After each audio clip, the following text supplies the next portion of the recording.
Hi everyone, I am doctor Priyanka और अपनी AIBE की सीरीज़ के अगले लेक्चर के साथ और अगले 20 क्वेश्चन के साथ आज फिर हम शुरुआत करेंगे एक बहुत ही अच्छे क्वेश्चन से।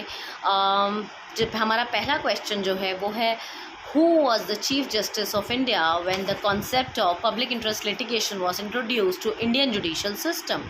इंडियन जुडिशल सिस्टम में पहली बार जब PIL इंट्रोड्यूस हुआ था तो उस टाइम पे चीफ जस्टिस ऑफ इंडिया कौन थे?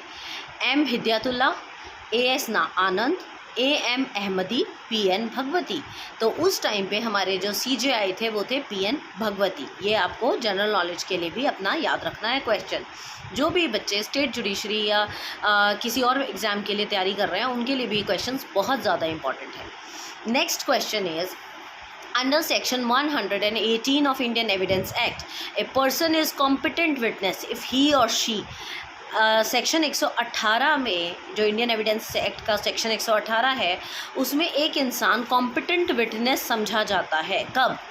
If he is a major, he is not lunatic, is not of extreme old age, or is capable of understanding question put to him and giving rational answer irrespective of age। बहुत ही सीधा question है।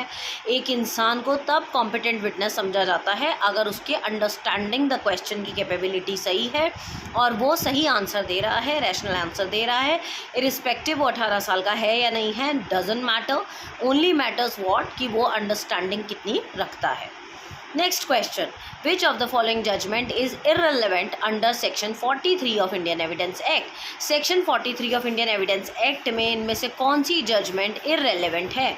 Judgement of an insolvency court, judgement of criminal court, judgement of matrimonial court, judgement of probate court. तो अगर आप section 43 खोल के देख लेंगे इंडियन एविडेंस एक्ट का तो आपको इसका आंसर मिल जाएगा। आंसर है जजमेंट ऑफ क्रिमिनल कोर्ट। उसके बाद, under which section of Indian evidence act a witness has been given right to refresh his memory. अपनी मेमोरी को रिफ्रेश करने का राइट इंडियन एविडेंस एक्ट में कौन से सेक्शन में दिया जाता है? आप अपना बेयर एक्ट खोल के इसका आंसर देख सकते हैं। सेक्शन 157, 158, 159 और 160। तो आंसर है 159। Next question is, restrictions may not be imposed on freedoms provided under Article 19(1)(a) on this ground। restrictions नहीं लगाए जाते आपके ऊपर, आपकी फ्रीडम्स के ऊपर आर्टिकल 19(1)(a) के ग्राउंड पर। कौन से restrictions? Defamation, public order, security of state और सिडेशन। इन चारों में से कौन सा ऐसा है जिसमें रिस्ट्रिक्शन नहीं लगाया जा सकता आर्टिकल 19(1)(a) के तहत? Answer is sedation. सिडेशन समझते हैं आप क्या है? सिडेशन मतलब जब एक इंसान को अगर किसी वो पॉलिटिकल पार्टी या लीडर के बारे में कुछ भी गलत बोलता है तो he is punishable, it is punishable. Next question is, right guaranteed to citizen only is. एक इकलौता ऐसा राइट जो हर सिटीज़न को गारंटीड है वो कौन सा है? Article 21, article 20, article 19(1)(a, article 25। तो सिटीज़न को गारंटीड राइट जो है वो है article 19(1)(a। Next question is, president can be removed on the ground of. किस ग्राउंड पर प्रेसिडेंट को हटाया जा सकता है? Misbehaviour, violation of constitution, incapacity या all of the above? All of the above. आपको इससे रिलेटेड क्वेश्चन ये भी पूछा जा सकता है, प्रेसिडेंट को रिमूव करने के प्रोसेस को क्या बोलते हैं? Impeachment process. Latin word res ipsa loquitur, ये आपने बहुत बार पढ़ा है। रेस इप्सा लॉकिटर, इसका मतलब क्या है? Where there is a consent there is no injury, thing speaks its story itself, दोनों या दोनों में से कोई भी नहीं। आपका आंसर है thing speaks its story itself. मतलब चीज़ें जब अपना खुद ही आंसर बता देती हैं, खुद ही मीनिंग बता देती हैं, उसको हम कहते हैं res ipsa loquitur. Next question is, in which of the following cases the principle of common employment was involve for the first time. Principle of common employment का जो केस था, इनमें से कौन सा केस था? रेलिन वर्सेस फ्लेचर, हमें पता है नहीं था। एशबे वर्सेस वाइट, ये भी नहीं था। Wagon versus Mount and Priestley versus Fowler. तो correct answer is Priestley versus Fowler, principle of common employment. Next is, when two or more person agree to do an illegal act or an act which is not illegal by illegal means such as an agreement is designed as। कोई दो या दो से ज़्यादा जब कोई illegal act करने के लिए आपस में एक सलाह मशवरा करते हैं जो इलीगल नहीं है इलीगल मीन्स में, मतलब इलीगल टर्म्स में वो इलीगल नहीं है, उनके हिसाब से एक अग्रीमेंट हो गया है, उसको क्या कहेंगे? Abetment by conspiracy, abetment by aid, abetment या क्रिमिनल कॉन्स्पिरेसी। बहुत ही क्लियर है। अबेटमेंट तो देखो क्या होता है कि जब आप किसी को अबेट करते हो, किसी को इन्फ्लुएंस करते हो क्राइम करने के लिए, बट यहाँ पर हम अबेट नहीं कर रहे हैं, यहाँ पर तो हम अग्रीमेंट बना रहे हैं सबके साथ मिलके इलीगल तरीके से, तो वो कहलाएगा क्रिमिनल कॉन्स्पिरेसी। क्रिमिनल कॉन्स्पिरेसी होती है जब 2 या 2 से ज़्यादा लोग मिलकर कोई कॉन्स्पिरेसी प्लान करते हैं, जैसे बैंक रॉबरी या समथिंग, तो उसको कहते हैं criminal conspiracy. Next is sedition से रिगार्डिंग जो प्रोविजंस हैं, द प्रोविजंस रिगार्डिंग सेडेशंस किस में दिए गए हैं? Under section 124 of IPC, under section 124A of IPC, under section 121 of IPC and under section 130 of IPC. Answer is under section 124A of IPC.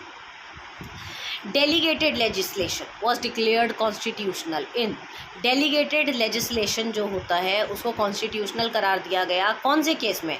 बेरुबरी case, Keshav Nanda Bharati case, Maneka Gandhi case या re Delhi laws act case. कभी कभी ना हमें cases के बारे में पता नहीं होता, तो हम उसको एलिमिनेशन मेथड से भी हटा सकते हैं। देखिए हमें मेनका गांधी का भी पता है, पासपोर्ट वाला केस था, हमें केशव नंदा भारती का भी केस पता है, वो जो मंदिर वाला केस था, फिर हमें बेरुबरी केस भी पता है, और हमें री दिल्ली लॉ एक्ट केस के बारे में नहीं पता, तो ऑब्वियसली यही आंसर होना चाहिए। तो कभी कभी ऐसे तुक्के भी काम आ जाते हैं एग्जाम में।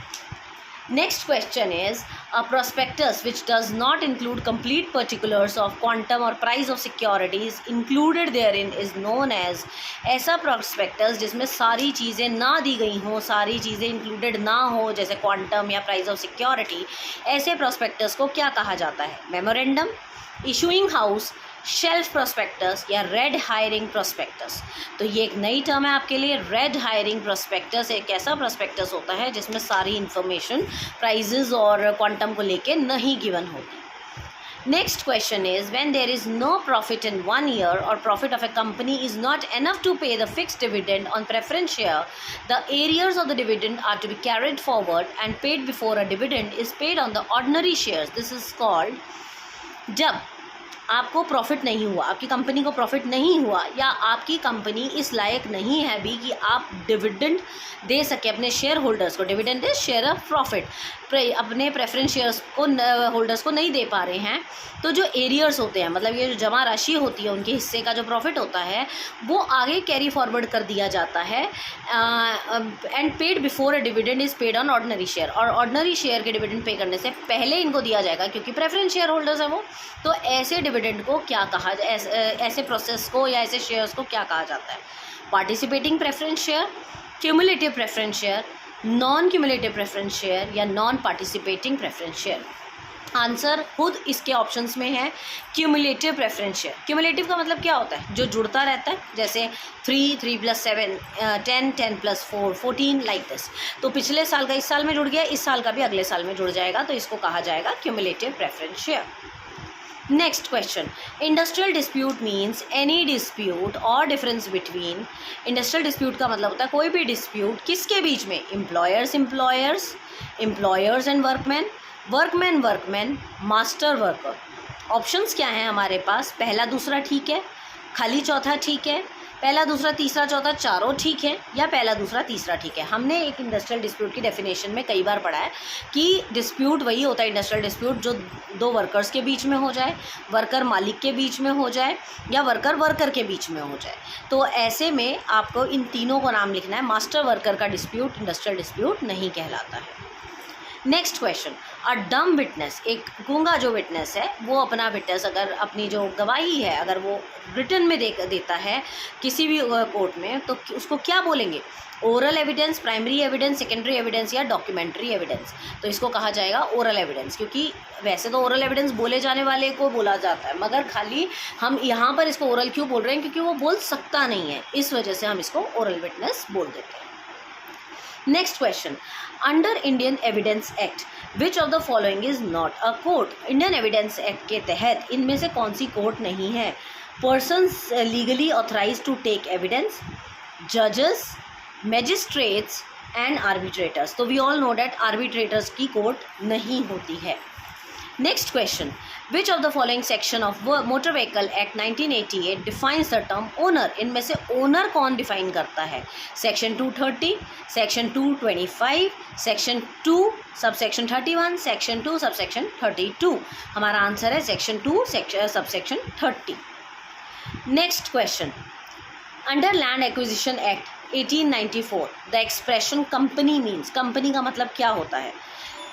Company is defined in section 3 of Companies Act 1956 other than a government company referred to in clause CC, other than a government company referred to in clause C, other than government referred to in clause CC, or other than a government company referred to in clause C first of 1956। तो इसमें जो सही answer है हमारा सबसे पहले वाला है। ये आप लैंड एक्विजिशन एक्ट का बेयर एक्ट खोल के कंपनी की डेफिनेशन देख सकते हैं। उसमें company is defined in section 3 of Companies Act 1956 other than a government company referred to in clause CC। ये आपका करेक्ट आंसर है।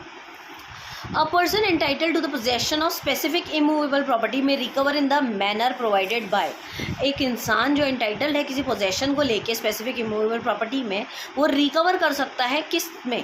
Code of Procedure Act 1908, Indian registration act 1908, Indian contract act 1872 या transfer of property act 1882।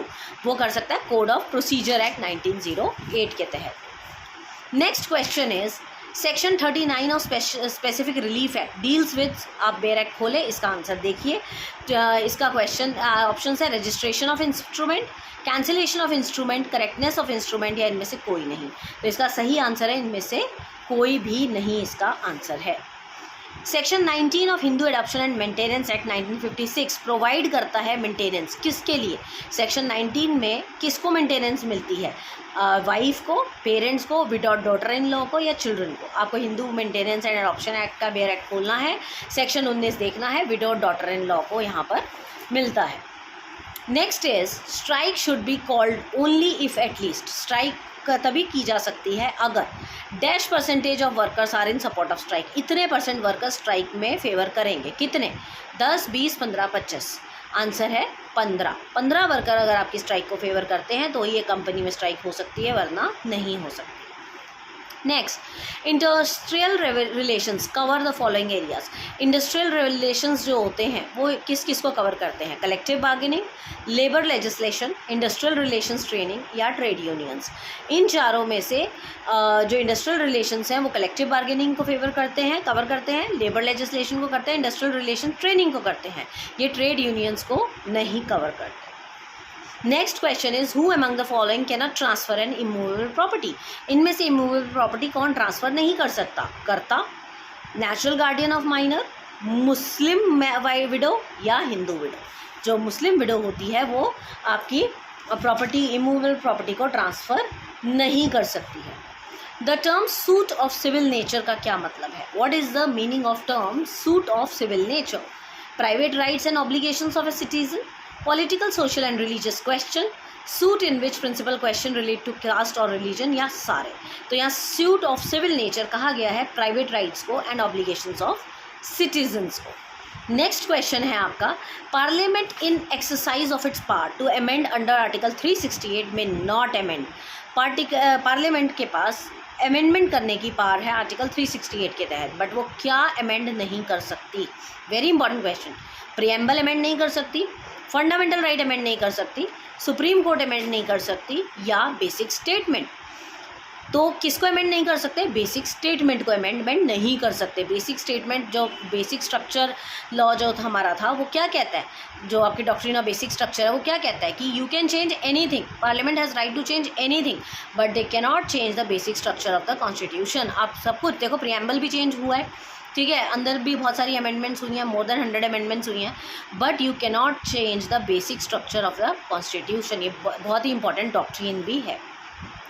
आज का last question, Hindu male can adopt a female child. Hindu male जो है एक female child को अडॉप्ट कर सकता है if the difference of age between the two is more than 15 साल, अगर उन दोनों के बाप बेटी के बीच का डिफरेंस 15 साल का हो, 20 साल का हो, 18 साल का हो, या 21 साल का हो। हमने हिंदू लॉ में पढ़ा है कि एक बाप तभी एक बेटी को, गर्ल चाइल्ड को गोद ले सकता है अगर वो उससे 21 साल छोटी होगी तो ही वो उसे गोद ले सकता है, वरना नहीं ले सकता। तो ये थे आज के हमारे इम्पॉर्टेंट सुपर 20 क्वेश्चंस जो कि AIB के एग्ज़ाम के लिए बहुत इंपॉर्टेंट है। उम्मीद करती हूँ आपको इनमें से काफ़ी याद रहेंगे एग्ज़ाम तक। तैयारी अच्छे से कीजिए, इन केस आपको कोई मेरी हेल्प की ज़रूरत हो तो you can contact me on 9953308400। मैं हर वीडियो में अपना नंबर सिर्फ इसी वजह से आपको बताती हूँ कि आपको किसी भी तरीके की हेल्प चाहिए, नोट से रिलेटेड, वीडियो से रिलेटेड, या LLB करने वाले स्टूडेंट्स अगर ये वीडियो देख रहे हैं तो उनको भी मैं हेल्प कर सकती हूँ। Thank you so much. Keep liking and keep sharing this video so that more and more students can be benefited. Thank you so much. Bye.